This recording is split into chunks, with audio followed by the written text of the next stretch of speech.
Okay, got that going. You like Figment with his Viking helmet there, Ricky? It's fantastic. Real quick. Love it. We play CBC this Friday. You know who CBC is? I do. My ex-boyfriend is from CBC. Oof. Two-time defending state champs in 6A. Man, we're going to take them out. Can't wait. Yeah, we get the home field advantage. We're coming to the H. Okay, got some questions queued up. We're going to hit the Twitter tweet thing. X. Got to exit. X. Can't keep Page's first game of the season's tonight at 6. We got to hustle. They play Loyola on ESPN Plus. Okay. We are good. We are good. We are good. Hit the comments button. Oh, okay. Okay. Okay. Okay. All right. Here we go. So this is number 2385. All right, everybody. Hey, happy Monday. We're answering listener questions. So if you have questions, it will get answered on tonight's show. So just put it in the comments and we'll get cracking. And yes, it's dark. It was like BOGP after hours. It feels like it really is. It's so dark. Man, this is rough. Okay, here we go. 385. Welcome to episode 2385 of the Be Our Guest Walt Disney World Trip Planning Podcast. I'm your host, Mike Rallman from BeOurGuestPodcast.com and one of the senior agents over at the Magic for Less Travel. Happy Wednesday to you. Hope you're having an awesome week. And as always, thanks so much for taking some time out to join us here as we answer your listener questions. We talk Disney Cruise Line, we talk Disneyland, and mostly Walt Disney World around these parts, but mostly we just like talking about all the Disney destinations and having a midweek break and having some fun talking about our favorite places. So joining me to do that, we're going to do that with some of my favorite people. We're going to have a good time today. So joining me from the mouseforless.com, we have Ricky. Ricky, how's it going on this fine Wednesday? I hope it's going good. I've been a little under the weather, but I'm hopefully feeling better. And yeah, everything is hopefully looking up. Let's put it that way. You had to use the word up, didn't you? That's yeah. Up, Chuck, up. Never mind. A little. I like it. Little Muppets. There. Yeah. Hey, by the way, breaking news: new seats in Vision 3D. Hallelujah! Those seats were gross, so I'm glad they replaced them. Okay, real quick question: what other place in Walt Disney World needs a seat upgrade? Because like at Mizzou Arena for basketball, we got all new seats this season. I don't know why, because they just want to change it from yellow to black, which I like the yellow and gold ones, but. Where should we put new seats? Where's the most dire need of seats besides Muppet Vision, which now we have cushy new seats there? We do. I would think it would either be PhilharMagic or Carousel of Progress. I think one of those two places. I was thinking Carousel of Progress because about one out of 3 times I sit down there and I'm like, I mean, if you probably listen to the audio, but I'm like like I'm sliding down, like, slanted. Yes. Like it's not even, I'm not even level. We'll talk about this on Friday, but that's a killer place to take a nap. I hate to say it. Great show, but also, what's that? Ambient Yeah. Needs new seats. Yeah. Apparently one of the audio animatronics lost a hand, and one of the crazy websites talked about people being traumatized because there was an amputation. You know how they, clickbait, right? Guess traumatized because animatronic is amputated during Carousel of Progress show. Like, I hate that. Oh my, I know, I hate it too. It's terrible. I can't block them though, because like I never click on their stuff. Right. Because it's like a car wreck, right? I mean, I know it's totally like a car wreck. Yeah, I'm an idiot because you want to watch the car wreck. I should just block. I should just block. But I'm what level of? I mean, how do you go to the next level of stupidity? But they'll do it. They'll find a way. Trust me, they'll find a way. Like seriously, it's a robot. The hand fell off. It's not an amputation. It happens. Did your sister not have a Barbie? I mean, hello, have you not seen Toy Story and Sid? Come on. Anyway, also joining us, we have the co-owner of the Magic for Less Travel, Pam Forrester. Pam, happy Wednesday. What's going on out in Pittsburgh? Happy Wednesday. We're in the dark time. Hannah keeps trying to remind me there's that Swedish thing that Yugi or whatever, that you're supposed to like embrace this time and read and whatever. And I'm like, I disagree with Yugi right. or Yogi or whoever. Right, whatever it is, right? All right, so let me tell you where I think seats should be replaced, and that's at the Beauty and the Beast Theater. What the heck? Those are the worst seats in all of Disney World. Like, you didn't know that's actually a science experiment the government is funding to see. There's people in the back during the show with like clipboards and saying, how long can the average American right? act as a torture device? And we're going to see how long they can stay in those seats, because those things are torture devices. We're identifying people who may have sciatica issues. Everyone who can't walk up at the end. When you mentioned that, I just got a pain from my collarbone all the way down to my left ankle. It's 100% true. 100% true. It's so bad. So anyways, yes. I really wish that they would, I don't know, like it's not just that they're aluminum, because I sit in other aluminum seats. I don't know what it is, like how close they are together, whatever. It's just like the perfect storm of uncomfortability. Speaking of uncomfortable seats, you know what also has uncomfortable seats is Fantasmic. Yes, very, very uncomfortable seats. And when Rivers of Light was showing, also very, very uncomfortable seats. On the rocks there, yes. Those were terrible seats. Not wonderful. Yeah. I mean, they thematically looked great. I mean, they didn't. But yeah, for the 38 minutes you're sitting on them, not great. I will say though, I totally forgot what I was going to say about the seats. Fantasmic? The Fantasmic seats. They shop the same place Mizzou shops for their seats at Faroe Field, because they're just bleachers. It was funny because like about 10 years ago, they had a media event because they were debuting new seats. I think that they had other plans in mind, but those plans fell through. And so like, oh God, what can we talk about? Oh, we got new benches. I wonder if you could bring in, because you know Disney has all those rules. Like for a while there, remember, like for a hot minute, the whole big controversy with bringing those strollers that were actually wagons. Yes, well, that's still like 2 or 3 years ago. yeah, That's a big deal. Like those wagons. it's still controversy. Are they really? Is that yes? Very much so. Are you going to bring one? Are you going to try it? No, I don't even own a stroller wagon, so we're good. Maybe in the future, but there's just Lucy. So I mean, I don't know. Do it. I dare you get a picture. I had a Jeep stroller. We had a Jeep stroller we had it forever, because I had to register for it. Like we were going around with a gun, like when we were pregnant. Right. Like we went to Babies R Us. I don't even know if that's a thing anymore. No, it's not. Like going around shooting, zapping everything in the store. And I'm like, dude, Jeep makes strollers. Are you kidding me? It's got like knobby tires and everything. So boop, hit that thing. Somebody bought it for us at our shower. We used that thing like 5 times, because that thing was a monster. It was like that thing was so hard to get out and stuff. We bought her an umbrella stroller. We used that for the rest of the time, because that thing was such a, but yeah, I mean, that's what you do with that wagon kind of thing. Yeah. So anyway. Yep. All right. I agree. Let's jump into the questions. We have one, and I got to say, Lane was with us on Sunday night, and Scott and I got to yakking and taking all kinds of phone calls. We had a great show on Sunday night. So thanks to everybody who joined us. And Lane had this question in the chat on Sunday night. And man, I meant to get to it. We just didn't hit it because we only had an hour for the show. So he's here again on YouTube. So I appreciate Lane being here. He says, happy Monday. Headed to Grandestino in January, traveling with a family member who'll be using an ECV. We're curious about buses at Coronado. Any notable congestion or issues? Thank you. So thanks for being here, Lane. Pam, you stay at Coronado quite frequently. So would you like to speak to Lane on this one? I haven't ever noticed them, but I think like one of the things that's challenging is in the mornings. That's when at any resort, it doesn't matter which one you're staying at, you may encounter a bit of a wait. And because you're looking for a bus that specifically can take ECVs, that's what you're going to be looking for too. The number of buses that show up that are able to accommodate an ECV that have that lift are less than the total number of buses that you have. So you may have to wait for the bus, and there may be someone in front of you for that. So that would be that. But that's something that would really happen at any of the resorts and not specifically to Coronado. The other thing to note is that there are, I think, 3 different bus stops at Coronado, if not 4, with Grandestino.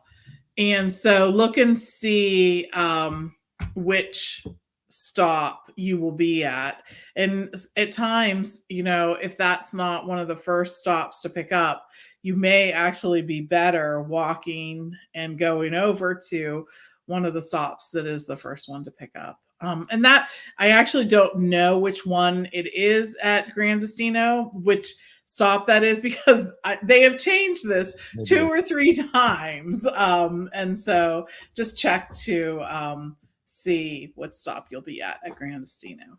I will say, because it does change. So check at the front desk there at the tower and they'll let you know. But the last couple times I've been there, the tower has not been the first stop. It's always like third as far as the rotation. It's one of the, I want to say the first stop the last time was back by the Ranchos, but don't quote me on that. Ask. I think it was, though, but I'm not sure. So, and shout out to listener Jeff, who is tuned in live on Facebook, watching us live from Old Key West, waiting out his Olivia's dinner reservation. Oh, talk about winning life right now. There you go, Jeff. 2 words: buttermilk chicken. Oh, I'm dying now. I just want to close up shop and head down to Old Key West. All right, we'll continue with the show. Justin's got a question in the inbox. He says, "Hey, Mike and crew, we're headed down in December from the 16th to the 23rd and have a question about RV parking at the resorts. There's not much info about this online. We usually fly, but have a hard time with our soon-to-be 2-year-old on planes. So we've elected to drive our motorhome from Eastern North Carolina for a split stay at Copper Creek and Caribbean Beach. I think parking at Caribbean Beach should be no problem, but do you think Wilderness Lodge / Copper Creek will have room for us? If not, is there overflow parking nearby? For reference, camper's 32 feet long, not a huge bus, but it takes up at least 2 to 3 parking spots. Thanks in advance. Justin is in New Bern, North Carolina." Ricky, what would you say to this one? Oops, you're muted. No, I'm not. That's tough because I'm not entirely sure like what the Wilderness Lodge would do about that. I'm sure that they really don't have that many parking spaces available. But they do have some spaces like far in the back, so they might put it there. But I'm not. I'm guessing they might ask you to do, and they might comp you to park it over at the TTC because you're close to that. That's also a good thought. Yeah. I would suggest that, like, if they say that they don't have space for it, and say, "Look, we're on a split stay. We were down here for a long time," because you are entitled to parking with your stay and your resort guest. And if they say, well, because I understand like a motorhome definitely does take a lot of space, and it is at a premium at Wilderness Lodge. It's not a huge lot. Caribbean Beach, you're right. You'll find a spot. You might have to park out by like Trinidad or something, but probably with motorhome, you're just going to park it once, and like it's like flying. You're not going to be cruising that thing around to go over to Olivia's and get dinner. It'd be kind of cool, but you're not. But that I'm sure that they could do something like that. Maybe park it at the TCC and just take a boat back over once or something. That shouldn't be a problem. They're going to work with you on that, I would guess. But let us know, though. What do you, Pam, you think so?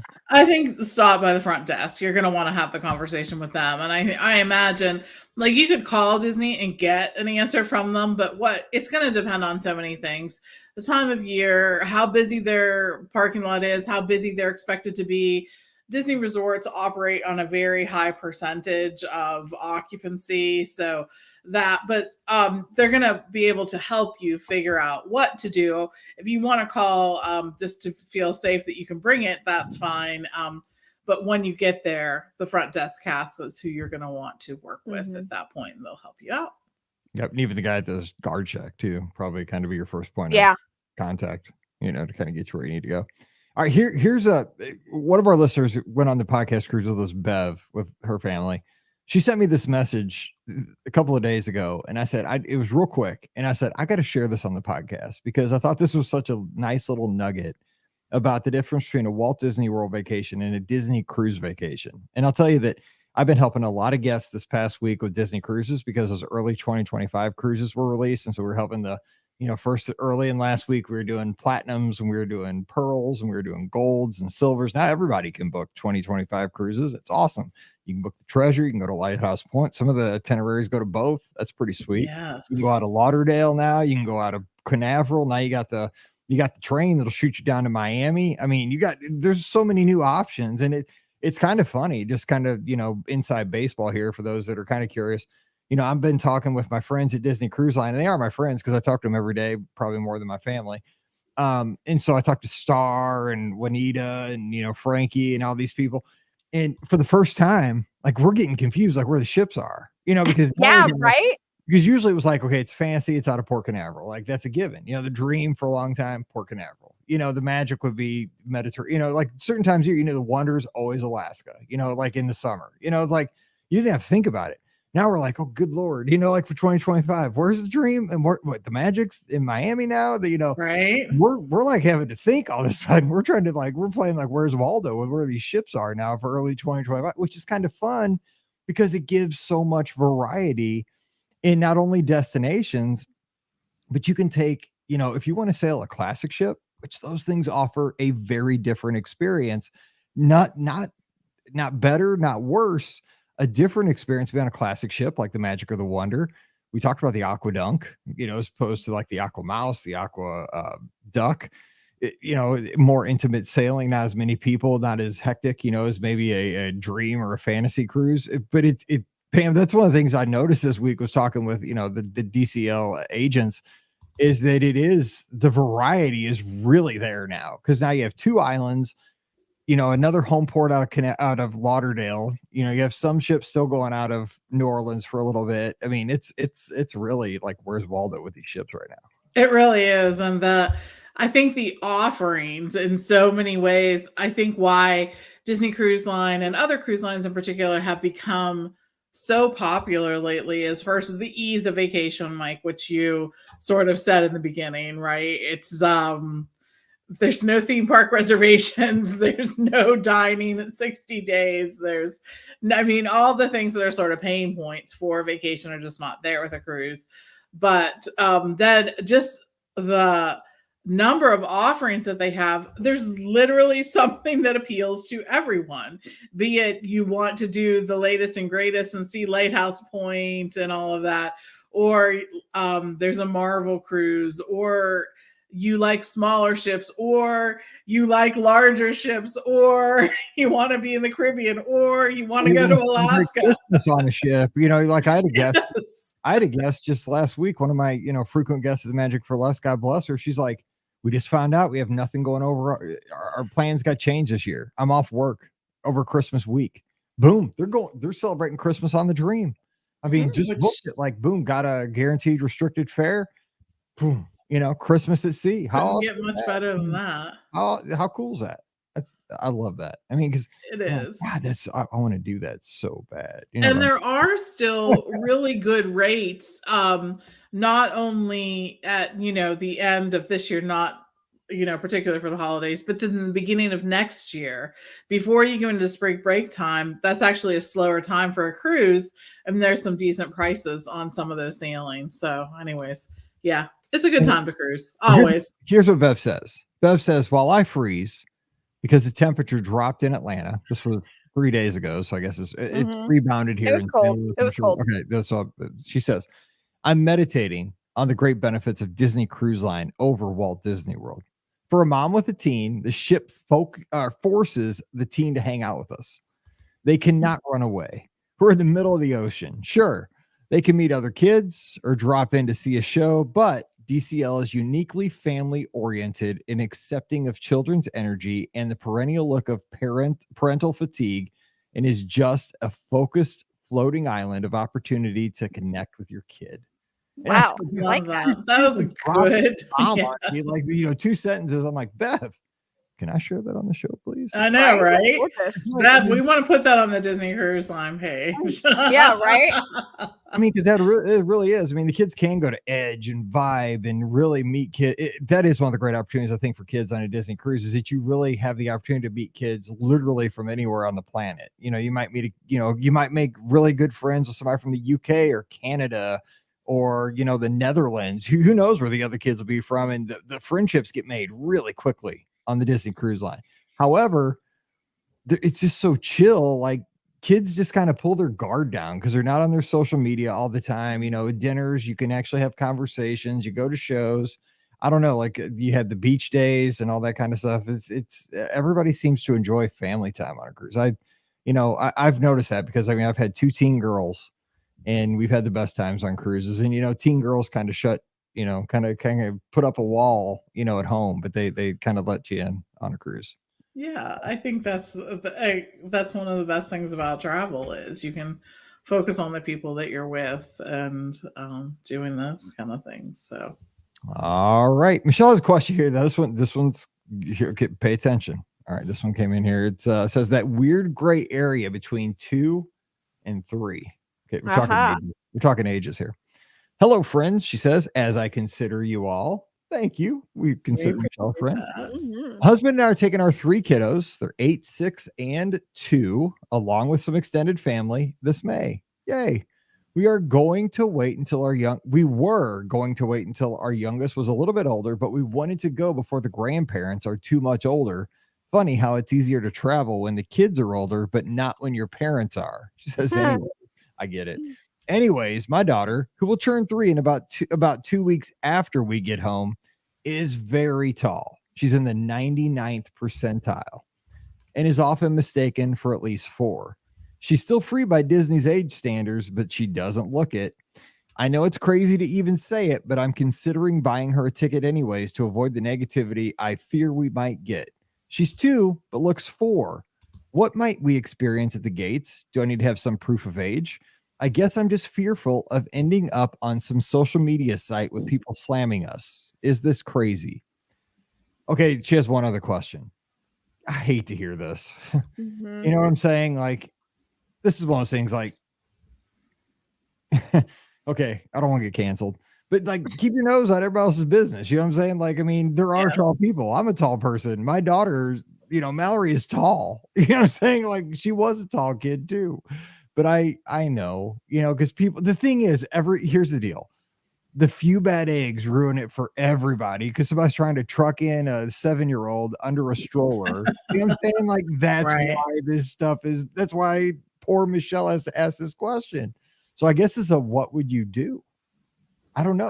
What's the discussion here? I don't know. Yeah, she should not buy a ticket. Just take a picture of the birth certificate and keep it on your phone. It's the easiest thing in the world to do. Then if there's ever a question from the only people that would matter, and that's another cast member, then she has the proof, and that's all you really need to worry about.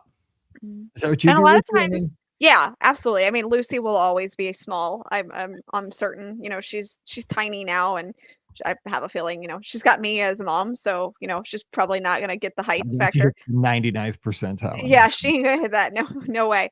But I mean, a lot of times I've heard like they'll ask the kid, how old are you, or something along those lines, and to kind of coach those kids. Those parents coach those kids. That's what I mean. But a lot of times they'll try to get them. You know what I'm saying? So like, a lot of times they'll ask them that in hopes that the kid will mess up and say, I'm 4, so like in this instance, she is 2. So she's not lying, you should be fine. And don't worry about the crazy people on social media who are, haters about everything. Like don't worry about that. It's not a big deal. It's easy to say for us, like, don't worry about it. But I mean, but we get haters all the time. So, it's I know, but I hate that for Michelle. You know what I'm saying? You're just going there to have fun with your parents. She's going with her parents, the grandparents. Right. Like, you're going to have the moments you see on the commercials, right? You're going to Walt Disney World to have magical experiences. Your first like interaction of going through the gates should not be stress. And that's exactly what I'm reading for Michelle right here. That bums me out. I think 9 times out of 10, though, you won't experience any of that. I think you're right. Really and truly. Probably not. Because she's experiencing it now. And I know you're right. This probably will not happen. It's probably she's going worst case scenario. Yeah. But I hate that she has to write this email. That bugs me. I hate that. Yeah. And I guess worst case scenario, if for some reason they don't believe her, which we'd have, look, we've said we have the birth certificate, whatever, then you'd buy the ticket, like at that point. But like you still I should. would not buy the ticket. I'd bring No, it no. back. If Disney made you buy the ticket, like that's when I would buy it. But they shouldn't be making you buy the ticket because No, I've never heard of Disney asking someone to buy a ticket when they had proof that the child's Yeah. exactly. underage. It has never happened. I would totally flash Exactly. the birth certificate at that point and be like, look, she's 2. Yeah. Right. Yeah. Yeah. So Right. there's no way. I mean, I am not buying a ticket for sure. Right. Okay. No, I wouldn't buy one either, but I'm just saying, Yeah, like, yeah. I wouldn't buy one ahead of time is more what I was saying, like, because that's what she asked. Should I buy one ahead of time? And I'd say no, No. completely not. Don't feed the haters, Michelle. Exactly. Don't feed the haters. Just call me. I'll fly down. I'll be like, come on, let's go. Okay. She just says other related question, kind of convoluted, so bear with me. All right, here we go. Scenario. I do not get my daughter a park pass, and we purchase GD Plus for everyone else in the group. We book a lightning lane for, say, Smuggler's Run, and she wants to ride. She'll likely be tall enough since she's very close to 38 inches now. Can she ride with us? If you have a toddler without a park pass, you can't get them a lightning lane. So is that at the cast member's discretion? Hence why I titled this email That Weird Gray Area Between 2 and 3. Thank you for everything, including just being a pleasant distraction from the daily grind. Michelle is up in Reading, Pennsylvania. So what about that scenario with her not having a ticket and everybody else having Genie Plus and lightning lanes? She wouldn't have it. Would it be cast member discretion, or would that just be a no-go? No, she's allowed to. You don't, if you don't need a ticket to get in, you don't need a lightning lane. Okay. Because you can't only have the lightning lane if you have the ticket. You don't have a ticket. So that if you don't have to buy a ticket, you don't have to pay for lightning lane or Genie Plus. But you can still use it. Yep. That's kind of what she's asking. Yeah. Mm-hmm. Yeah. Okay. Sorry, I was looking at the next question. Okay, last week Pam and I were doing listener questions, and we got 3 people that said we messed up on a lightning lane question. So I wanted to go back and get that because we did get it wrong. Because I got 3. We messed it up. So Kim says, I know we got a little confused because we were ripping through the show last week, and we missed one every like 2,000 shows. So we'll give it that. She says, hey Mike, just want to clarify the rule for individual lightning lane selection that you asked about for last week's show. I think Pam was accidentally mixing up the rules for virtual queue and individual lightning lane. You can make an individual lightning lane at 7 a.m. for a park you're hopping to, as long as you schedule it for after 2 o'clock. You just have to be staying on property for that 7 a.m. opportunity. Otherwise, you have to book it at park opening. Thought you might want to clarify that for people listening. The virtual queues for Guardians and Tron requires a park reservation for now, but you must be in the park for the 1 o'clock drop. That is what Pam said, but the listener was asking about buying individual lightning lanes for Rise of Resistance. Hollywood Studios is a great park to hop to with stacked lightning lanes and purchased Rise. We've done it many times. And even when something seems sold out, keep checking because some rides will come back. Just thought I'd share my experience in case it's helpful. I know Pam just mixed those 2 things up. Love you both and have benefited many times over from your expertise. Have a blessed day, Kim. I'm sorry, Kim. I probably did get ahead of myself on that too. And my other problem is that even though like I know in my mind what it is, I want to explain every possible scenario in case you run into that. So thank you for writing in. I absolutely appreciate it. Yes. And thank you for being so kind in your clarification, because we're all here to help everybody have a better vacation. And you just helped us. You just helped us, and you just helped thousands of others get the right information. And like you said, I mean, we get a mulligan every once in a while. So thank you for that. And Andrew, our good friend here, is in the chat, and we appreciate. He said it's pronounced Reading, Pennsylvania, apparently. So I missed that. And Wilkes-Barre, Pennsylvania. Yes. You should know that. Live PD, right? Yeah. Yeah, I was going to say you should know that. Yeah. Chasing the bad guys around there, Wilkes-Barre. And actually, it's a minor league team, I think, for the Yankees. Anyway, Andrew's got 2 questions. He just heard me make a mistake, and while he was in here, had to help me fix that one. So thanks, Andrew. He says, 1, do you think Universal ever considered selling the videos from the old disaster attraction? Would have been cool to take home for the participating actors. And do you think Disney will close one of the 2 water parks in the next decade? Okay, Ricky, you got the first question about Universal disaster. Oh man, you know what? I bet if they had a fast way to allow people to take that video home, they would have absolutely sold it. I mean, 100%. Because that really would have been cool for people to be able to take that home. So But at the time, old technology, VHS tape and everything like that, it would have been a lot harder. Even DVD would have been really hard to get that out to people. So I can see why they didn't sell it, but that would be cool. Yeah. You know what I have here? I have a DVD, no, not DVD, a VHS in a clamshell from the Millennium Celebration at That's Epcot. cool. It's like in this white case, and it shows like illuminations in it, and it shows the Millennium Village, like that thing that was in World Showplace. Oh yeah, it's awesome. It is so. I gotta find it. I don't know where I put it when we moved, but it's so cool. Yeah, those kind of videos, classic. I don't think. Second question.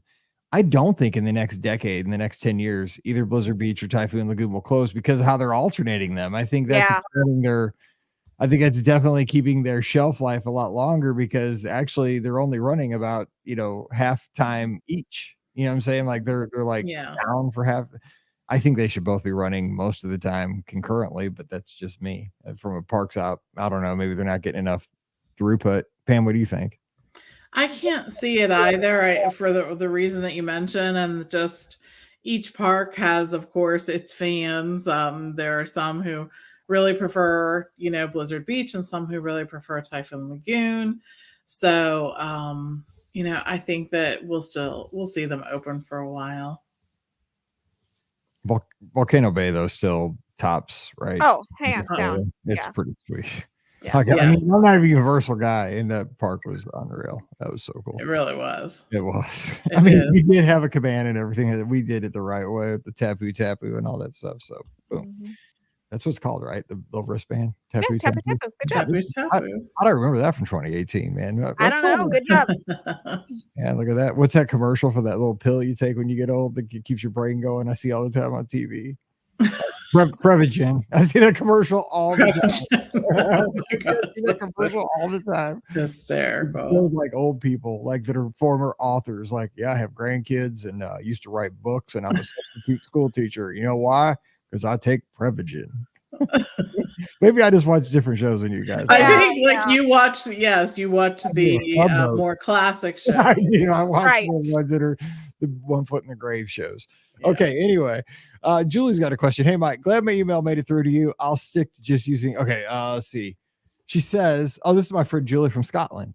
She says, what's your top small but magic moments from around Walt Disney World? You can pick one from each park. Let's see here. Well, here's what she has.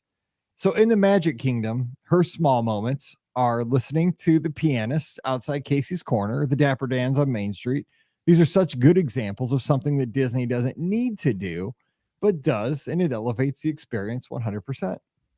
Over at Epcot, her magic moment, small moment, is the Akoya Pearls experience in Japan. And I probably just mispronounced that too.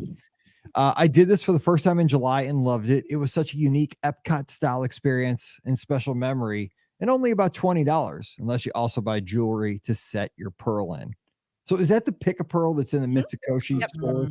I've done that many times with Paige. She was obsessed with that back when she was younger. Obsessed. We had to do that every summer.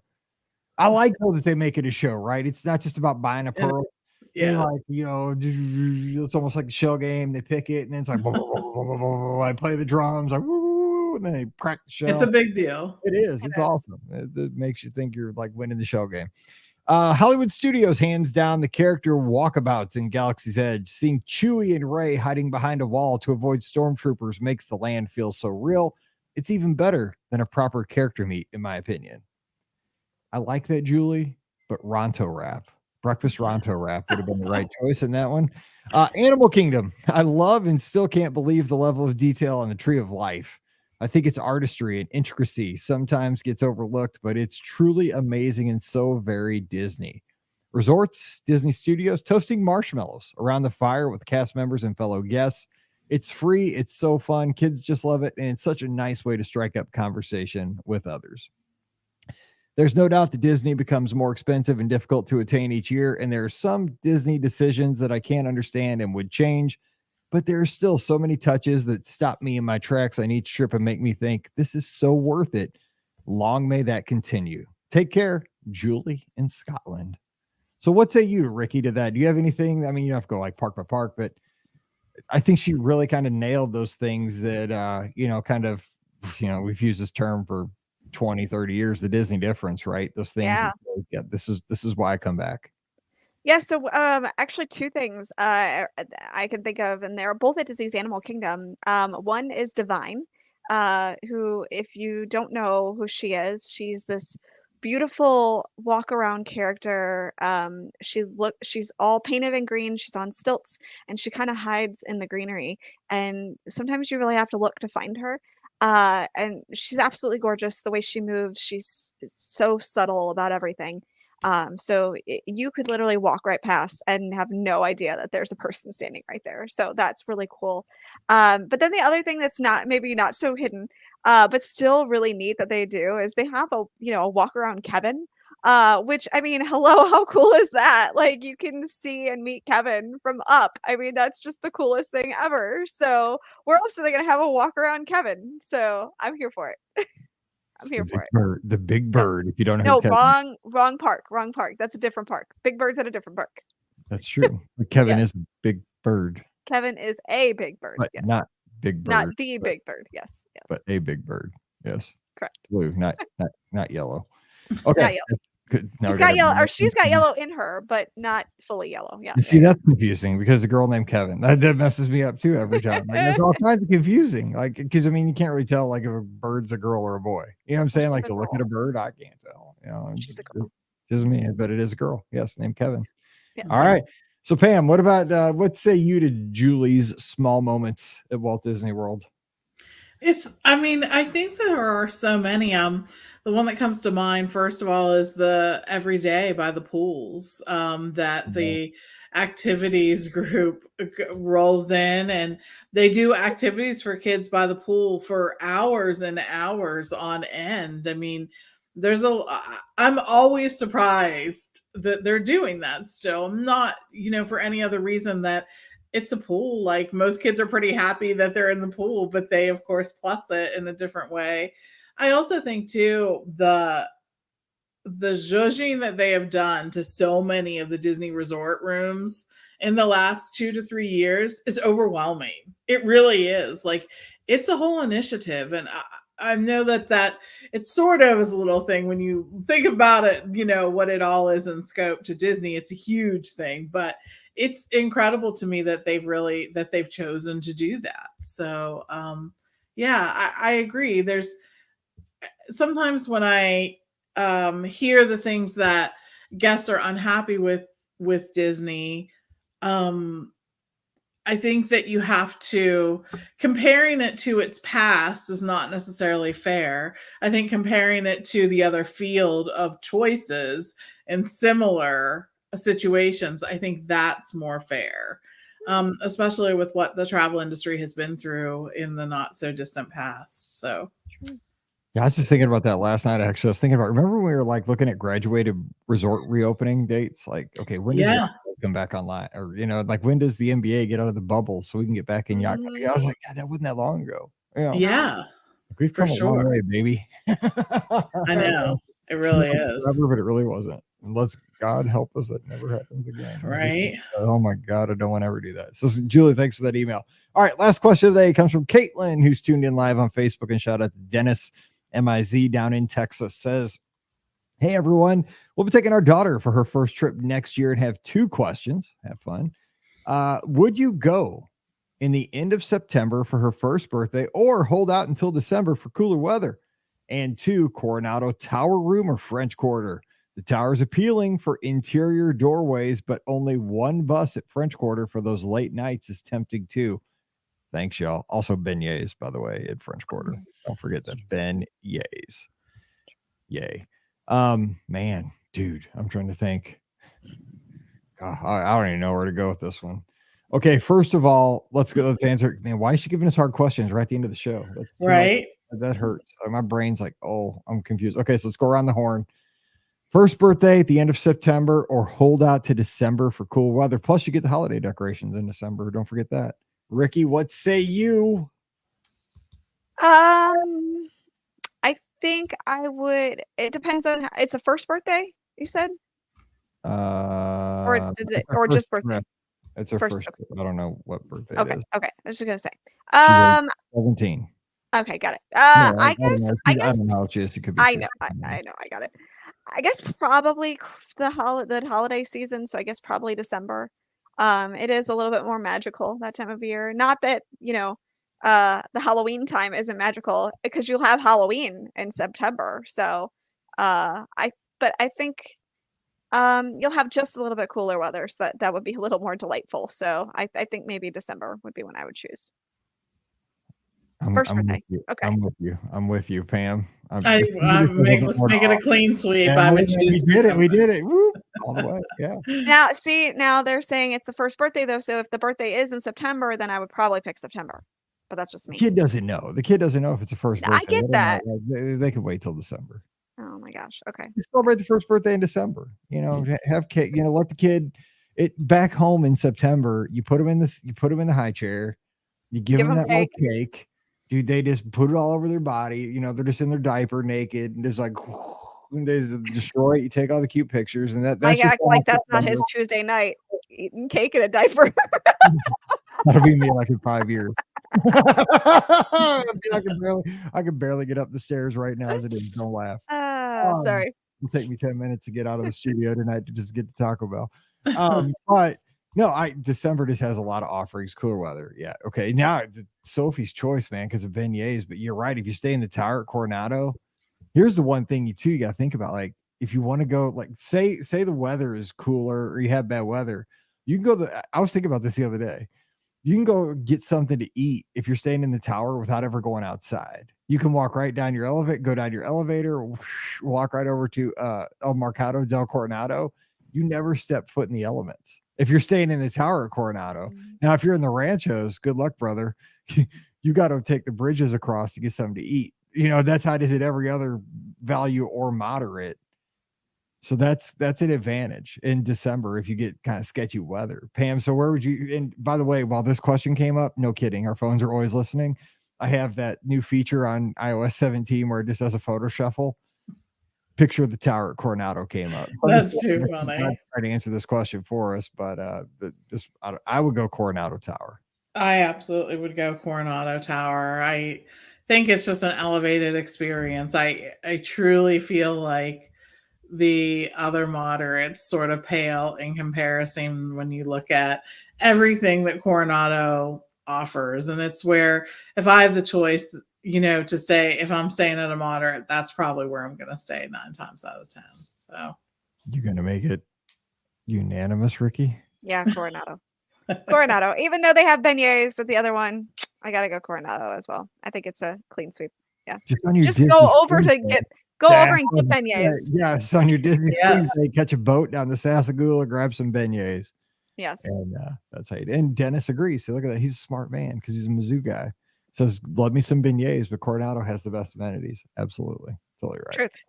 And let's see here. Richard says that he has a child that just turned 3 and they haven't, and his child's in the 98th percentile, never questioned. So there you go. Mm-hmm. Put that 99th percentile, that one extra percentile. There you go. I doubt that's going to be an issue. So there you go. All right, well, that's going to do it for us. We have a fun show prepared for you on Friday, so hop on back with us. We can't wait to have you there. And, of course, tomorrow we are going to have the replay of Sunday night's live show where Scott was on with me. We took lots of questions. Dennis called in from Indianapolis with a great trip report. He was just down, talks about Journey of Water, and he went over to Universal, did some time over there, took some great pictures. It was a fun show. Matthew called in from Pennsylvania, and we gave some advice on some ADRs, and we thought outside the box for his trip. So just a lot of variety here on the feed this week. So hope you enjoy those podcasts. Don't forget, we're standing by right now to help you plan a great Disney cruise. You want to go out on the seas? It's always better with an onboard credit. Spend that money that you sitting in your account when you get on board. Hey, it's the Rollman family, and you have $200 to spend. I mean, hey, they don't say that out loud, but it happens. It's awesome. So, hey, book with us at the Magic for Less because it costs the exact same as booking with Disney Cruise Line, and you get that benefit. Plus, all the little perks like the emails to get you ready and excited for the cruise so you don't miss any of the landmarks, the times that are coming up. Because if you're booking for 2025, you got a lot of time to get excited for your cruise. We're going to get you ready to have the best time ever. First-class service each and every time. Walt Disney World, Disneyland, Adventures by Disney. Just swing by the website. You know the deal, themagicforless.com. Also, it's holiday season almost. If you're shopping and I'm seeing the commercials, please use our Amazon affiliate link. It's beourguestpodcast.com/Amazon. And thank you to our patrons. You guys make this possible. It's patreon.com/beourguestpodcast. You get a show every week, a bonus show called Mike in the Midwest. It's random, it's wild, but it's fun. So coming over, patreon.com/beourguestpodcast. Give us a follow on social media. Pam's at TMFLT. Pam Rikki's at Ricky Nibs, RIKKINIBS. I'm at Be Our Guest Mike. Threads, Instagram, X, formerly known as Twitter. All those places. Contact us this week. And the live show this Sunday night, 7 o'clock Eastern, 6 o'clock Central. Scott will be back from Nashville, where he currently is. Will he have cowboy boots? Will he have a Stetson? We will ask those questions on Sunday night, but you can call in and talk Disney with us.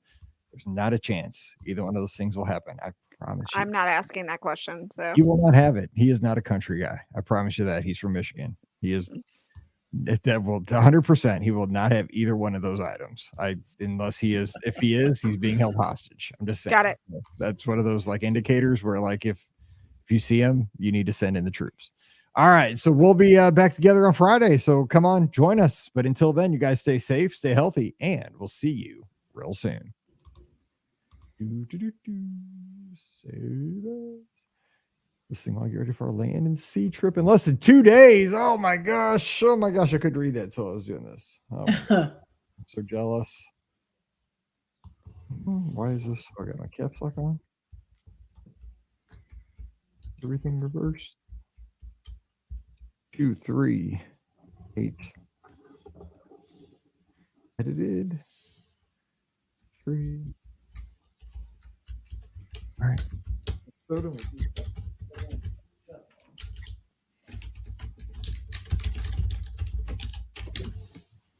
Oh.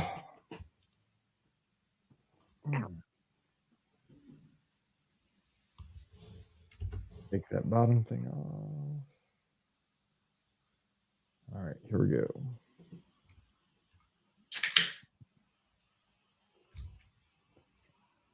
$44.1. Oh my God, that is a terrible picture of me. Where? Because I got that screen thing that like when Oh, my standby. Just Because it like zooms in on like full size pictures because it's sideways. I look like death. It's gone. Let's see here. I favorited a couple like some news for about Jollywood Nights. So we can talk about it at the top of the show. Hang on. Well, good, because I will be at the first one. Oh, you guys will both be there, right? I will be at the first one. I am. Oh, I good. am. I'm going to the first one. That's awesome. Maybe we'll see each other. Yeah. It looks good. There's so much going on. Jollywood Nights. I'll be there with my mom. So Are you? Yeah. And I just booked us a night at All Star Sports because I didn't have a place. I mean, I was going to stay at my brother's, and then we're like, no, it's going to be late. Let's just stay on Disney property. ASSP. Okay, here we go. All right, here we go. Welcome to episode 2387 of the Be Our Guest Walt Disney World Trip Planning Podcast. I'm your host, Mike Rallman from BeOurGuestPodcast.com and one of the senior agents over at the Magic for Less Travel. Happy Friday to you, and it's a big Friday around these parts. Howell takes on CBC, and if you are from St. Louis, you know that's a big deal. CBC, the best football program probably in the state. Two-time defending champions in large schools. We are the defending champions in 5A, which is the next division lower. They decided to throw us up in big schools this year, so it's head-to-head tonight at the H. The two defending state champions are playing each other in the district finals. It's going to be wild. I'm so excited. And then tomorrow on CBS, I get to go to the Mizzou, and we take on the Tennessee Volunteers. I may not make it through the next 24 hours. God have mercy. Last weekend was rough. I still haven't replied to Brian's messages on Facebook Messenger because Ricky, and my football fans out there, I know we're going to talk Disney in just a second, I promise. There's a rule. when your college football team loses, you do not send messages within 24 hours. You let the losing person stew, and I don't answer anything because of what I might say. And you could say it to Brian. He, it just roll off him anyway. So no, he's going to be a preacher, right? And I don't want to say anything to a man of the cloth, or he's fine. like somebody. He has to deal with his wife. He knows all about that. Trust me. I was at Texas Roadhouse enjoying my chicken critters at the bar. We decided the wait was too long, so Pam and I, it was just us. We went to the bar, and I'm going to actually give a thought on that real quick in just a second about Texas Roadhouse, something you could do to be kind this weekend. Watching the Bama LSU first quarter, enjoying my chicken critters with my barbecue sauce and honey mustard. That's how I splurge on a Saturday night with the rolls. And he sends me that message. I'm telling Pam, like, I can't answer this right now. I'm still so fired up. I mean, we played a good game. We hung in there, but man, I just wanted that win so badly. So I appreciate it. He was nice. His messages were great. I mean, it was encouraging. I don't know what he sent you. He didn't tell me. I don't want to be patted on the head. Like he's like, how about them dogs? I didn't want to how about them dogs after we just lost. I don't want that. He's you kind guys of a played okay. I don't want to be told you guys are getting better. I don't want to be patted on the head like a Mizzou fan. Stop. Anyway, we're talking Disney, so hopefully we'll beat the crud out of the Vols. And I know we have tons of Vol fans in the audience. I love you guys, except for tomorrow. We're gonna have fun. I'll be at Columbia, so look for me if you're out there. So we're gonna have fun today. It's gonna be kind of a wild, fun show. So joining me, Rikki is here from the mouseforless.com. Check out all the details over there. Rikki, what's up? Well, I am headed to, actually, I should be in Walt Disney World because I'm going to Jollywood Nights tomorrow, the first ever, Jollywood Nights night. And so, yeah, I'm going to be in Walt Disney World this weekend. So if you see me, say hello. I've got a really cute dress to wear to the party. So you can thank Her Universe for that. And I'm really excited. Although I will probably be sweating because I saw that the temperature is going to be a little warmer than I was hoping. So not that it'll be bad, but like my dress is velvet. So might be a little warm. Honestly, I think tomorrow night, it's going to be a gala. I think the guests are going to be dressed to the nines at that event. I think it's going to be something to see. It won't just be the offerings, which we'll talk about here in just a second, but I think it's just going to be one of those things like see and be seen at Disney Studios. Definitely. So, I mean, I'll be drenched, but it's fine. I'll be fine. That's what you do. I mean, you're an influencer, right? I'm not an influencer. That's not the term that I would use for myself. We're too old to be influencers. The only thing I influence. Other people may consider me to be that, but I definitely don't think I would say that that's a word that I would use for myself. So I just like to impart knowledge. Yeah, that's true. I don't think you're an influencer unless that is how you make your living. Like that's how I would qualify an influencer. I mean, I influence people to make bad choices in fast food options. That's also true. That's it. Yeah. You may influence people, but you're not an influencer, Mike. Oh my God! True. If I was, my daughter would kill me. Anyway, that voice you just heard, Pam Forrester, co-owner of the Magic for Less Travel. And none of the three of us are influencers. We can't even influence our significant others. That's true. So, what's up, Pam? True. Yeah. Yes. There is no, if I'm going to be using my influencing powers, it's not to get people I don't know to do things. It's to be getting people I do know to do things. So, yes. Pam, can you stop at Target and pick up my mobile order? No, I'm totally not an influencer. It's like all you gotta do is go there. I'll tell you the space. Right? Yes. Hannah, can you drop this off at the mailbox? No. So yes, I know, but yeah. I mean, I think a lot of people think that they are influencers. Yeah. I think that's where we are in society at this point. So yeah, I'm real. I'm old. I'm an old dude in Missouri. Not really an influencer. Okay, so we got some information though about Jollywood Nights, which you two will be at. So I expect the selfie of you guys together. You got to find each other, all dressed up there in your I don't know, Hollywood best. Well, I will not be in Jollywood. Oh, you won't be there for that one. No, I mean I'm going to it, but I will not be there in Jollywood. She's not dressed in Jollywood attire. No. I'm not going to. Yeah, I'm looking at the weather right now. I'm definitely going to hate myself. It's fine. I'm going to hate myself. Well, so this is definitely, I mean, obviously it's a night event, but man, here's what we got for Showtime. So there's going to be a Disney Holidays in Hollywood show. It's Yes. going to happen at 8:45, 9:45, 10:45, and 11:45. So if you like that show, Yes. you get 4 shots at it on the 45s. That is the one with the Muppets in it. That's the Muppet Show. Okay. Yes. Well, it's not. Yeah. I mean, more or less. Yeah. Is that the one with Big Bird? From No. Wednesday? Wrong Muppet. No Big Bird. Wrong Muppet. We're back to that. Yeah. Big Bird named Kevin. No. Let's see. And then there's What's This? Tim Yes. Burton's The Nightmare Before Christmas sing along. That's at Yes. 8:30, 9:30, 10:30, and 11:30. So Yes. you obviously you're You gonna have gotta to make choices choose. there. Yeah, I mean, obviously Yes. you do one and then you can't do them back to back. Yeah, I feel like that's good. Like, I feel like that's a good, you've got a large number of shows and a good number of time to see them. So I think that hopefully, will be okay. I'm sure that they will be packed, especially that first night, both of them. So getting in will be a challenge, but yeah, we'll be all right. So which of those two, if you could only go to one of those, is it the Muppet Oh, Show that you're most hands down for excited me, about? it's the Muppet one. Yeah. If I miss the, Nightmare Before Christmas one, I'm okay. But Muppets, I gotta go to that. I mean, you do remember I went to the very merriest nights at Disneyland and I Disneyland. saw the Muppets there, and they were the Muppets, so it was really cool. So it's I don't know if it'll, what's this? Do, do, do, do, Yeah. do, do. yeah, I've heard that I on can miss Walt. that if I need to. That's not like I not the unpopular opinion, but Nightmare Before Christmas is not my favorite movie. So Don't I let know, right? Hannah catch you. I don't. Yeah. Pam, go get Hannah.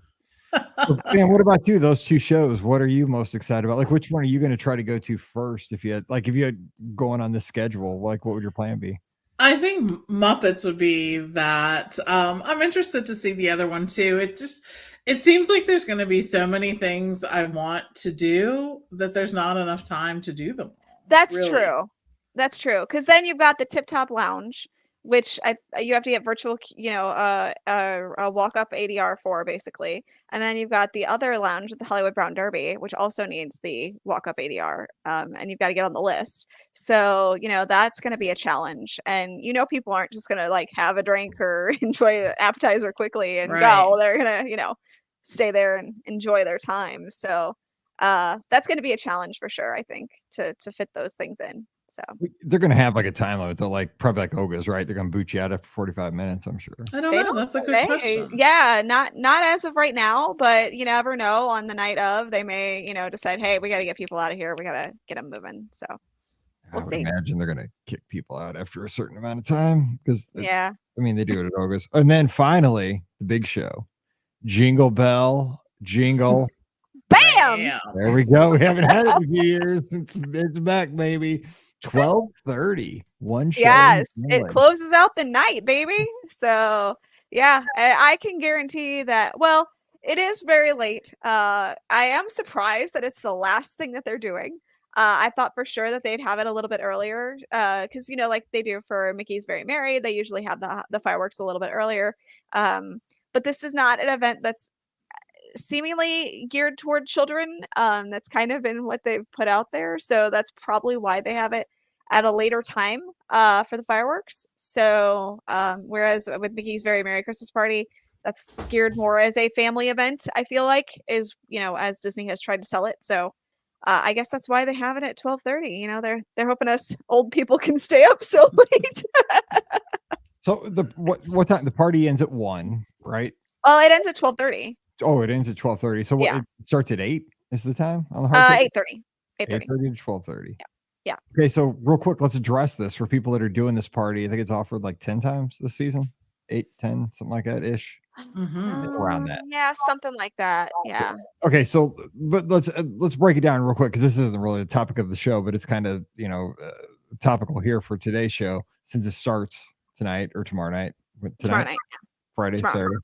Saturday. Okay, I can't do recording this on a Monday. It's really hard to keep track. It's so dark right now. I feel like it's midnight. I'm still adjusting to the time change. Right. I know, right? We're still adjusting the time change. We have no idea what date it is today. I feel like it's 8:00, and that Come on. 12:30 is gonna feel like 3:00 in the morning on Saturday. So we're just paying all for gonna an be extra screwed hour of up. sleep right now. We're just paying for that 1 extra hour of sleep. It's killing me. Exactly. Okay, real quick though, So let me ask Pam this first. It's like, what is the strategy for the entire day? Like, because the hard ticket event days are kind of weird. Like, are you going to another park earlier in the day and hopping over to the studios? And then, like, are you getting there early to the studio so that you're like already in the park rolling with things? What are you doing first? Like, what is your plan of attack? Because, you know, you got two shows. You probably want to see both. You want to see Jingle Bell, Jingle Bam is a really cool show. I've seen it many times. I love It that is. show with all the lasers and stuff. It's awesome. And I don't even know like the Prep and Landing movie. I've never seen it, but I love this show.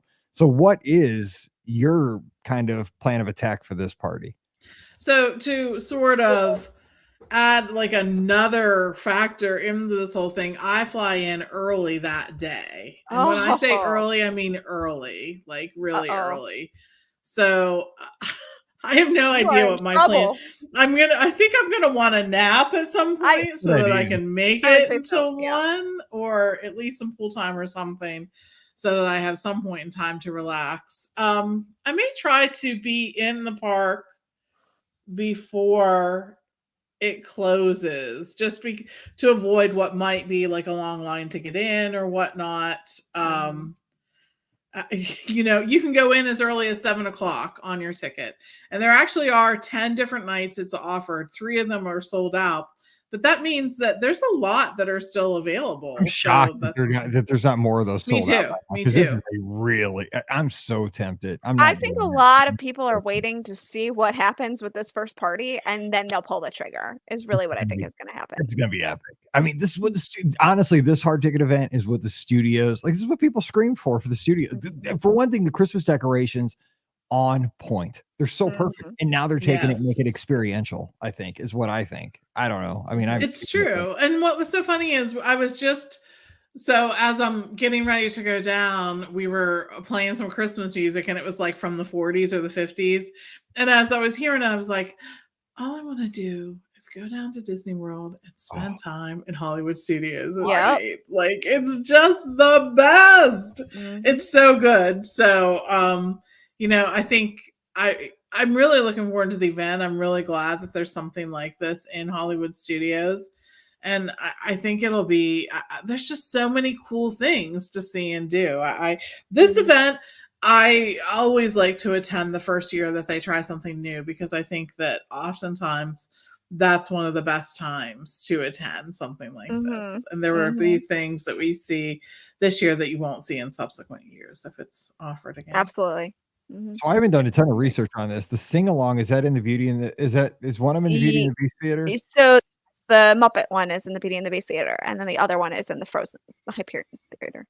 Nice. So what's your plan, Rick? I mean, this is easier like if you have an annual pass, right? Because you can, if you choose, be in the park without burning. True, except for I am bringing my mom who does not have an annual pass. So, you know, she doesn't have a park ticket.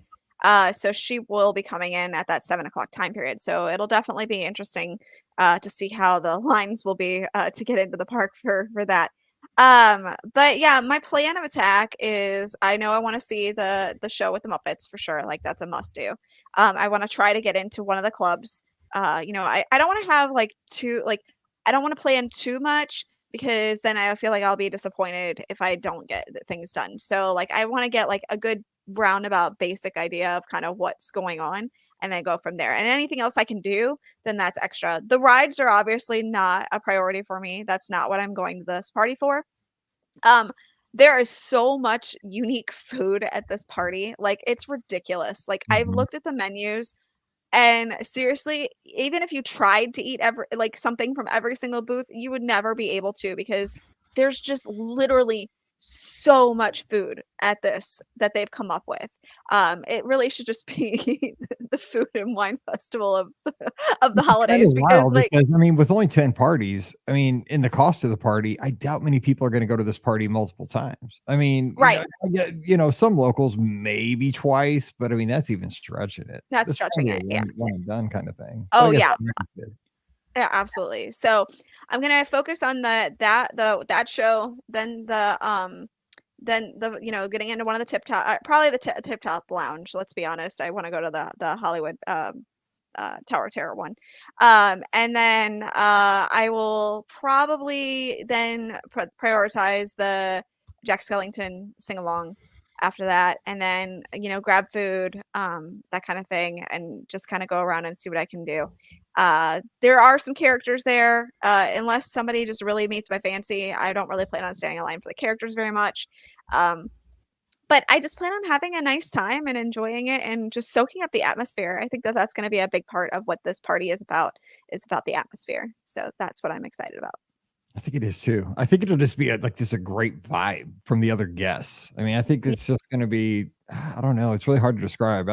This is something I'm really regretting not being able to get down, but I am trying to be, my daughter's turning 16 right at the beginning of January. I mean, Christmas is coming up. I'm doing marathon weekend, immediately going to Disneyland for those races. I mean, at some point you just have to be financially responsible. Right. And God, I'm tempted to go down for this.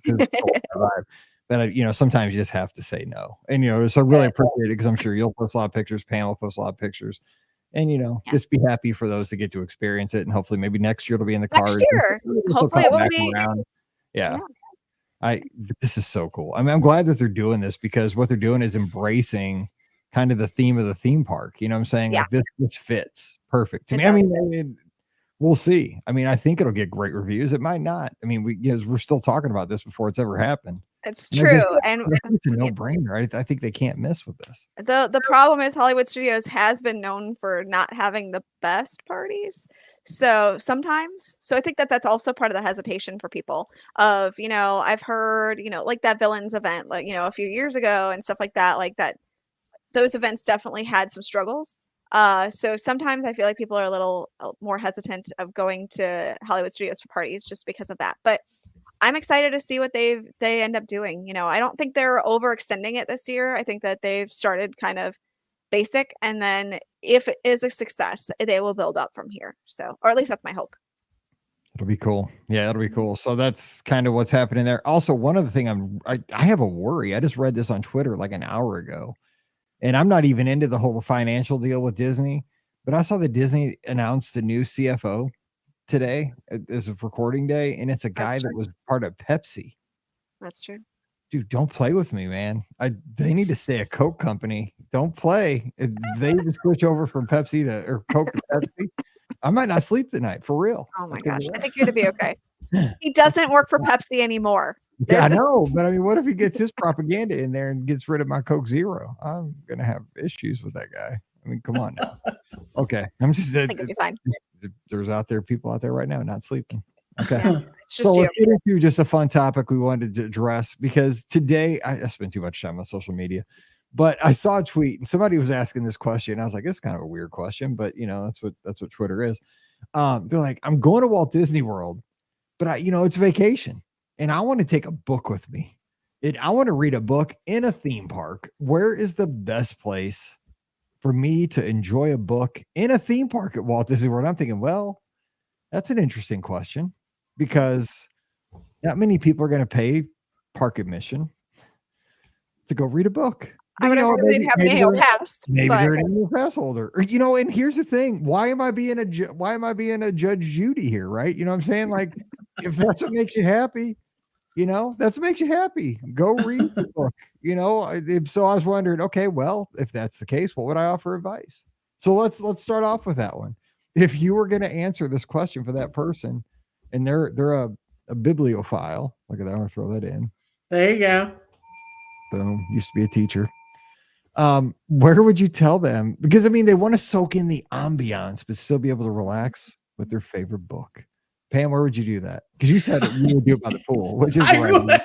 I'm wondering why these folks don't go to their resort pool. Yeah, that is the right answer. This is made for reading a book. You have a whole area. The right answer is a deck 4 chair on a Disney. 100%. Yes. Yes, there are.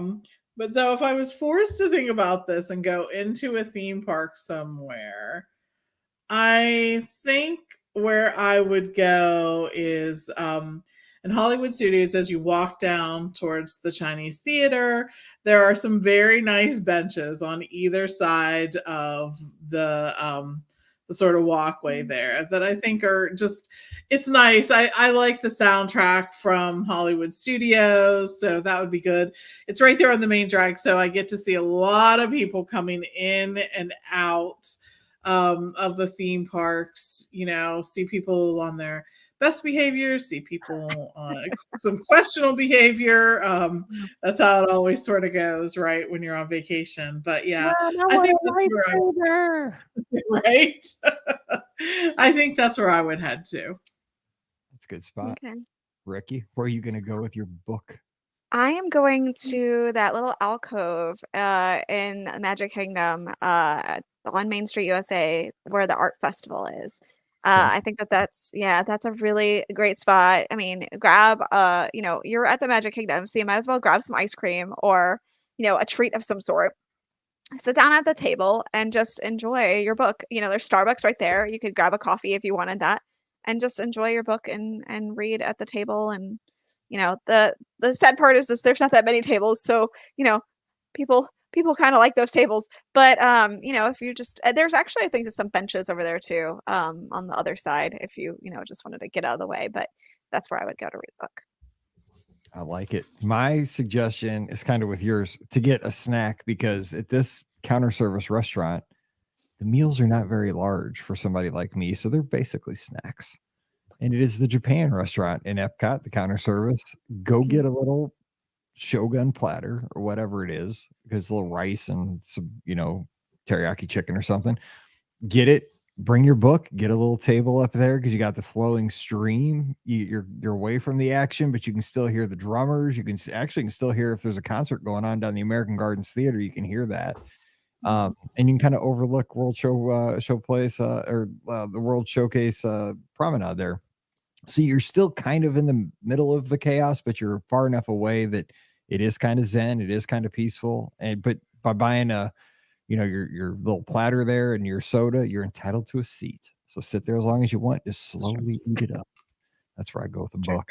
So there you go. So if you want to take a book and enjoy it in a theme park, 3 places that you're entitled to do that. You will not find me doing that. I might sit there with my phone, but I'm probably not taking a book. That's just me. I know, I'm a teacher. Terrible. I'm also a teacher that never liked apples. That was going to be the name of my book if I ever wrote a book. The teacher who didn't like apples. But how about them apples? All right, Rikki, give us a scenario though. So something like this, this is actually a scenario that I see people ask all the time. Perfect. Hey, I'm going to Walt Disney World. I need to do some work. Where can I go to get some work done? Dude, in the theme parks. Oh, dude, in the theme parks, you just blew me out. Well, you can. Well, we could do one of each then if you want to do that. But I have a question. I have a question, because I always feel bad about it. So I always see Lou Mangello bringing in like a laptop. Right. I've always thought I guess you can bring a laptop. I mean, you can. I wouldn't necessarily bring in a laptop, but I mean, there are people who need to bring in their laptops for work. I guess they can't. They have a big work meeting that they can't get out of, and they are in the Magic Kingdom and they don't want to step away from their work for 3 hours while they get the work meeting done. I've always felt like that would get me. I guess it's legal, but I've always thought it's legal. Yeah. So okay. I mean, for goodness sakes, touring plans one time brought in a whole Thanksgiving dinner. True. So I think you're good. Yeah. Yeah. Exactly. So where would you go, Pam? I guess I'll go to you first. I actually, so I can answer at a resort. I'm not really good at. If I'm working, I want to have at least my iPad and a keyboard. Yeah. I don't, and I'm not taking my laptop into a theme park. That's not going to happen. Right. It's just too much to take in. I would rather not be in the theme park. So I think the resort is where I would typically go. And I think I'd probably be going to, I like the Wilderness Lodge. I think there are some good options there for places you can go. Coronado absolutely has some good options downstairs. By the lounge during the day. Yes. Yeah. Exactly. That's a great location. At the Contemporary on the floor number 2, the convention center, there are some great locations there to go to. I also, during the day, I would feel okay at the Polynesian up there near Tambu Lounge. I think that would be a decent place to go. The yacht club has lots of little nooks and crannies to go to. So there are lots of places in the resorts, I think, where I would choose to go as opposed to going into the park. And if I felt like I wanted to be near a park, I'd probably pick a resort that was within walking distance to a park and then do that. So okay. All right, Mike. Yeah, it's same. My number one place is the Barcelona Lounge at Coronado, especially during the day. But I always see Aaron Del Prince every time I walk through that where the check-in used to be between the tower and like Panchitos at Coronado. I think he works there every day. I don't know. Like I'm like, dude, he's always there. I'm like, Aaron, what's going on? You're working here again. Like him and Phil. Phil's there a lot too. I'm like, is this your office? Like but they're always like, because there's lots of like, you guys stand there. There's a bunch of, it used to be check-in, but they've converted it to like an, workspace where you got lots of plugs and USB ports and stuff. But yeah, I like to work by those big windows by the Barcelona Lounge, kind of like over the water at Coronado. It's a great place to work. But like Pam, I'll just grab I'm different than Pam. Like I have to work with my MacBook Air and my iPad as a second monitor. And so I throw those in my backpack and I just take my backpack wherever. And like you said, like Wilderness Lodge, I'll just go find, like the little space that's quiet, find a table. It doesn't matter what resort I'm at. I can find a quiet spot and I'm good to go. As long as I have a spot to sit, I'm rocking. So what about you, Rikki? Where do you work around? So, I mean, luckily I don't really have to work from, when I'm off, I'm off for the most part. So that's good. But I have seen people ask this question a lot of times and they really specifically mean in the parks. So that's kind of why I wanted to frame it that way. But I get absolutely what you're saying. Like you don't want to work in the parks. I would much rather work, at a hotel, versus in the parks 100%. But there's a couple places that I was thinking of.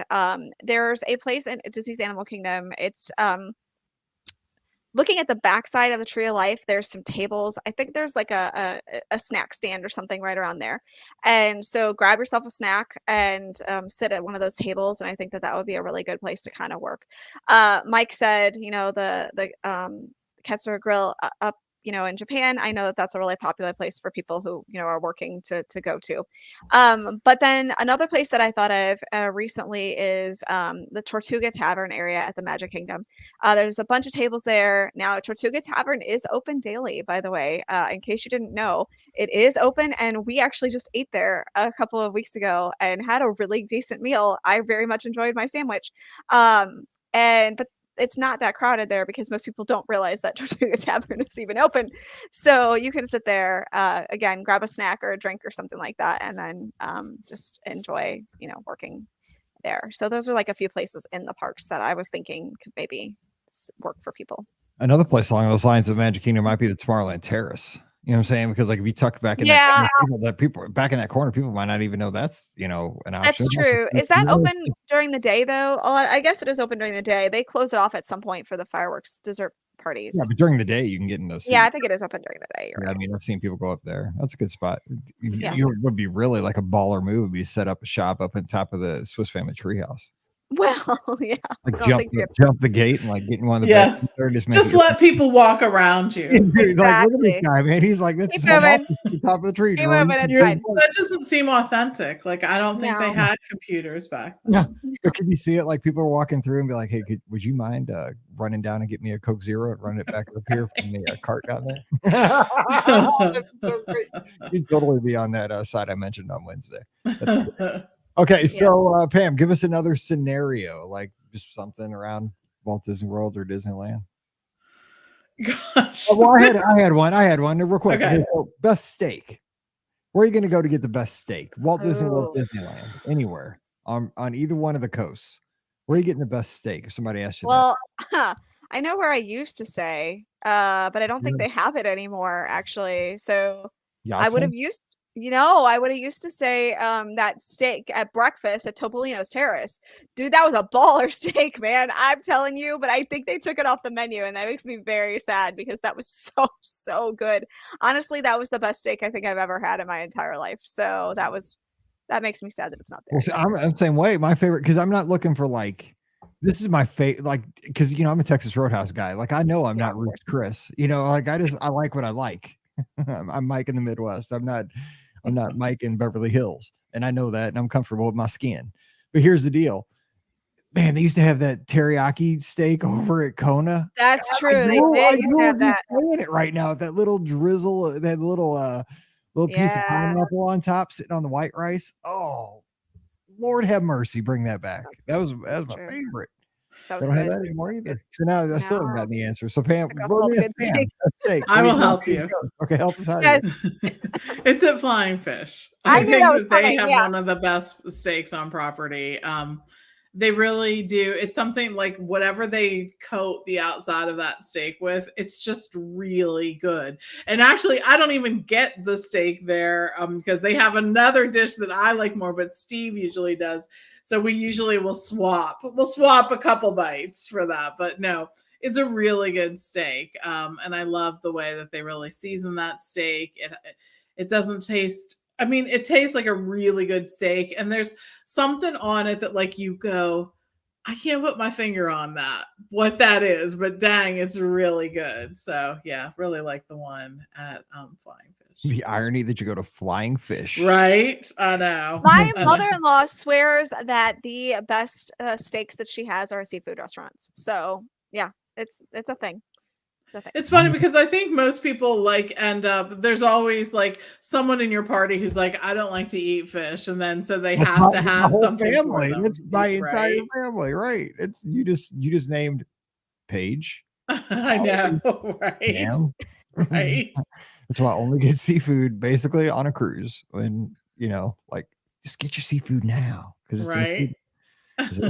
they won't go to a seafood restaurant. All right. Never. What about you, Ricky? Where are you going to see? I mean, I think for steak, I think you're right. I think Yachtsman would probably be the next best choice if I was going to go for a steak. Still never eaten at Yachtsman. It's good. They have good steaks there, so I would choose Yachtsman. But dang, I missed that steak at Topolino's. That was know what? There's another one too. I should have remembered this one. Kappa over at the Four Seasons has a fantastic steak. They have a couple choices, but well, look at Pam dining at the Four Seasons. I know, but their tomahawk one is really good. So. Well, I've heard about that. Is that thing huge? Like you split it? It is. It's for two people. Yeah. Yeah. I just love it. It's very name good. the tomahawk. I would love that. Just Yeah. give me the tomahawk, please. I know. It's really good. And they cut it it's for you. Because it's so fancy. You have to order it like medium. Like you can't order it like medium well, can you? Like I do. Would they laugh at me? Oh, why would you kill your when steak? you're paying for it, you can order it however you want. But they'd be like, dude, why are you killing talking your about? steak? No, because that's how I like my steak, medium well. I don't want it. I don't want coming out mooing. I don't want it. No, like, I would prefer it to be mooing. Like seriously, I don't want that thing yeah. crawling across my plate. When I go to Texas medium Roadhouse, rare on the rare side. yeah, when I go to Texas Roadhouse, like I sometimes ask them to make it like the rarest they can make it. Like that's how, man. yeah. I'm willing to wait. Cook it. No.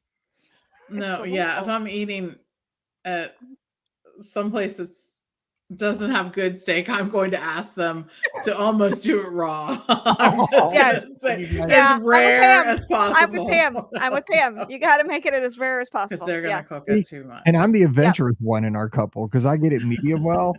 My wife is well done. Like a good Midwestern girl says. Well done. No, that's not what a good Midwestern girl says. No. Sorry. Oh, anyway. It's not happening. It's called cooked blue, John says. That just makes me I said I almost said it. I would eat it. Yeah, that's exactly how. Okay, we're changing the subject. How are they asking us that right now? Let's move on to the next. You get one dessert, either coast. You can go to Disneyland or Walt Disney World right now. Where are you getting a dessert? I'm being simple, Mike, again. There was something about when we were out there, and I think it was because I was just enamored with Disneyland, and I still am because I'm doing the dopey and then going to Disneyland in January. I mean, it's going to be insanity. And I'm telling you what, I honestly right now just want to get through the dopey so I can go to Disneyland because I'm so excited about going back to California. I'm enamored with Disneyland. What? Gibson Grove. Yeah. I don't know what it is, but like eating ice cream on Main Street USA at Disneyland. It's just like nectar of the gods. It's like it's meant to be. And I know it's just regular ice cream, And you can mobile order, by the way, at Gibson Yes, you Girl. can. Why can't we do that at Edie's or whatever it's called? Plaza Ice Cream Plaza. Parlor. Yeah. It's the same place. Why can't we It mobile would, order there? it would Because make first I was things like, so it's much ice easier. cream. You But can't mobile order. can you imagine how long it would take for you to get ice cream if they had mobile order there? Oh my goodness. It would You know be what? insane. We put people on the moon. We can mobile order ice cream. Darn it. Let's do it. So anyway, I'm simple. I'm getting something out of Gibson Girl at Disneyland at night with those, those little popcorn lights. It just makes everything taste better. The ambiance. So that's what I'm doing. So Rikki, get one dessert. It could be No Way Jose Beaches and Cream. That is a good one. I know, do that was my enjoy that second one. choice. That is a very, very excellent one. But I'm going to go a little off the beaten path, even though that would probably be a choice that I would choose. I'm going to go with they have a, and I don't get it very often because there's always a festival going on at Epcot. And so I'm always eating the festival food. But in the Germany Pavilion, they have a pretzel bread pudding. Oh my gosh, it's so freaking good. It is just the most delightful thing. It's served warm, it's salty, it's sweet, it's so delicious. So it is just chef's kiss. It's so good. But like I said, there's always a festival going around. So like I'm never in the mood to get it because like it's small, but it's small like a festival size, dish. So I'm like, oh, I don't want to get this because there's a festival. So but it's so good. It's so good. So I think that's what I would choose. This past summer, I found something at Caramel Couche because I'm not a caramel popcorn guy, but I just wandered in there. I had time to kill before one of the shows. I was solo, or maybe it was in the spring, and I was just bored. So I went in there and just kind of looked around. Dude, they have way more than just caramel popcorn in there. They do. I found some treat, and it was amazing. Like in there, it had caramel in it, but it was like caramel and chocolate squares or something. Ooh. Dude, it was almost like a brownie or something. So I'm just telling you, this hot tip: go in there and just look around, even if they have more than just caramel popcorn. They also have mobile order, just letting you know. And because it's a shop, you get, if you're an annual pass holder, you get your discount. I did get a discount because I bought a Coke Zero and a little dessert and put it in a little box, and I took it down and listened to my concert. I can't remember who it was. But they have a really good, now over the Halloween season, it was a pumpkin one, but it's like a butter square, and usually it has caramel and butter. And that's really good. I've brought that home a number of times, but for the Halloween season, they had a pumpkin one. Oh my gosh, that was so good. Yeah, so good. I'm not a pumpkin guy. Likes his steak beat up to a pulp. Just doesn't like pumpkin. Just cooked. All right, Pam, where are you getting your dessert? So I don't love desserts. It's all good, like whatever. I'm not going to yuck on anyone's yums, but anyways, if I'm going to say something, so I do really enjoy the almond cheesecake at Narcoossee's. It's served with it has tart cherries with it, and it's not anything that's over the top sweet. So I really like that part of it. But I will say, if there's a good cookie, I would rather have that than just about anything else. And I will share where I get the one at. And it's actually at Sprinkles, believe it or not. They have a salted oatmeal cornflake cookie. Remember this, Mike? Baby, get it. It was good. It was really good because it's not too sweet. I'm like, Steve, I don't like oatmeal. He's like, buy the cookie, you'll love it. I'm like, I don't even like oatmeal. Dude, just buy the cookie. I'm like, fine, I'll buy the cookie. You're bullying me. Yes, exactly. Steve bullied you into it because he really likes it too. I'm glad he did because that cookie rocked. It really did. But it has like some salt on the top. So it has that flavor. You have the oatmeal sort of in the cornflake, and it's a really good cookie. I like it. And I don't know, every time I go there, I'm like, oh, it's still there. Yay. Because I don't know how many people like really know that Sprinkles has this I didn't know they had the cookie. So yeah, it's good. It's a good cookie. So go with Steve. You'll know that. Yes, you will. On the other hand, Steve does have a sweet tooth, and he likes all the desserts. And that carrot cake at the American Pavilion right now. Yeah, well, yes, it's one of my favorites too. I love that carrot cake. It's so good. But again, only there for a limited time, thanks to Epcot Food and Wine Festival. But it's anytime that the Food and Wine Festival is happening, I'm like making a beeline for that carrot cake because it's so yummy. That and the chocolate thing from the Ireland Pavilion. It's so good too. Oh, what yeah, I got one of those when I was Scott. It's We were just down like there. pure chocolate. That's all it is. It's just like eating pure Mm. chocolate. It was so It's good. delightful. And you saw how many of those little Debbie Christmas tree cakes. Yes, I did. Pam cleaned out Deerworks the other night. I saw So, that you had all those. Yeah. Yes. I mean, you got to get them when they're there because they'll go away. Like people hoard those. I mean, I guess now Yes, I'm they part of do. the problem. You're part of the problem. Way to go. I'm rocking on though. I got them. Oh, one other thing I saw the Boathouse brought back the baked Alaska. By the way, I think. Good to know. Did I dream that? I know. think they brought that back. All right, we have time for one more. Does anybody have one more, and then we'll duck out of here for the weekend? Yeah. Okay. So, where is the best place to go to take a nap? Take a nap. Or are you talking theme parks? I mean, preferably theme parks, but I mean, you can go either. You know, I mean, obviously, by the pool is going to be. By the pool is my answer for 50% of the question.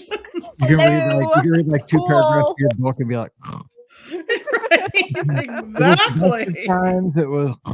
I'm out. Yeah, exactly. So preferably theme park, but if you have another choice that's not in the theme parks, I will accept it. Trying to think. So, because I mean, obviously, Carousel of Progress is like the. Well, yeah, I mean that's obvious, and the TTA I feel like is also really obvious. We don't always give. Man, I'm trying to think because I'm a net. My problem is like I can fall asleep like in 2 seconds. Pam gets on me. She hates it because like so can Brian. When we go to bed, like, I fall asleep immediately. Like I get in bed, like I crawl under the covers, and I'm asleep like in 30 seconds. Yeah. She said she stays awake for 2 hours. I don't know because I'm asleep in 30 seconds. Like she did I tell you guys the time that Brian and I were standing in line at Salt and Straw at Disney Springs, and he leaned his head up against the wall while we were waiting in line, and he fell asleep. And I kid you not, like he actually fell asleep. I'm like, you have got to be kidding me.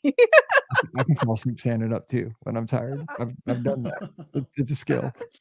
So, you know, Salt and Straw, the brick wall, that's a place where you can go to fall asleep. I've fallen asleep on the train many times. Like, because it's like the rumbling between stations. That's a good and it really rocks back and forth. You got a little breeze going on. That's a good spot. That'd be good. I mean, it's not super comfortable, but you know, you take what you get. Yeah, that's true. But the best place was Elena's Energy Adventure. Oh yeah, that was definitely the best place. Dude, 43 minutes. Good night. Yep. Big Bang, Yin Yang. I know, right? Yes, that's where you make it to. I know Steve falls asleep all over the place, but I think one of the best places to take a quick nap in the theme park is the Tiki Room. Ooh. Oh yeah. And the drummers come on, like, dude, why? But you know what? Sometimes that you just sleep through it, and then you have just wild dreams. You're just like, where am I? What happened here? That's a good spot. That is a good spot. Anywhere where you go from like hot to cold air conditioning. Right. Yeah, that's true. I mean, just like, dude, it's like, it's what's that again? I think I'm Ambien. Like, boom. Yeah. Yeah. That's Rikki, do you have a spot for? Obviously, a place that I go a lot of times is Spaceship Earth. You know, if I'm ready for like that good nap, I'm like, cost me a pair of sunglasses one day. I had my sunglasses on top of my head. Oh no! I fell asleep going up the hill. Like I no! I didn't even see the cavemen. That's how quick I fell asleep. So I'm sitting there saying, it was a solo trip. So I had put my sunglasses on top of my head. They weren't expensive. They're from Target. They're like $20, $15 maybe. Put them on top of my head. Boom! Just fell asleep. My head went backwards, and my sunglasses just right off the back. Chewed up. Yep. $15 nap. You know what? I was like, they're gone. I'm going to sleep. Good night. There you go. Good night. Yeah. That was a good place to sleep though. Yeah. That's a great place. The whole ride. I mean, have you ever been woken up by a ride operator? Like when you've gotten back in the station? I mean, Brian has been woken up by me at the end of the ride. Like, Brian, get up. I am nervous about that. That's never happened to me, but that is like, I'm always nervous that I'll be like, sir.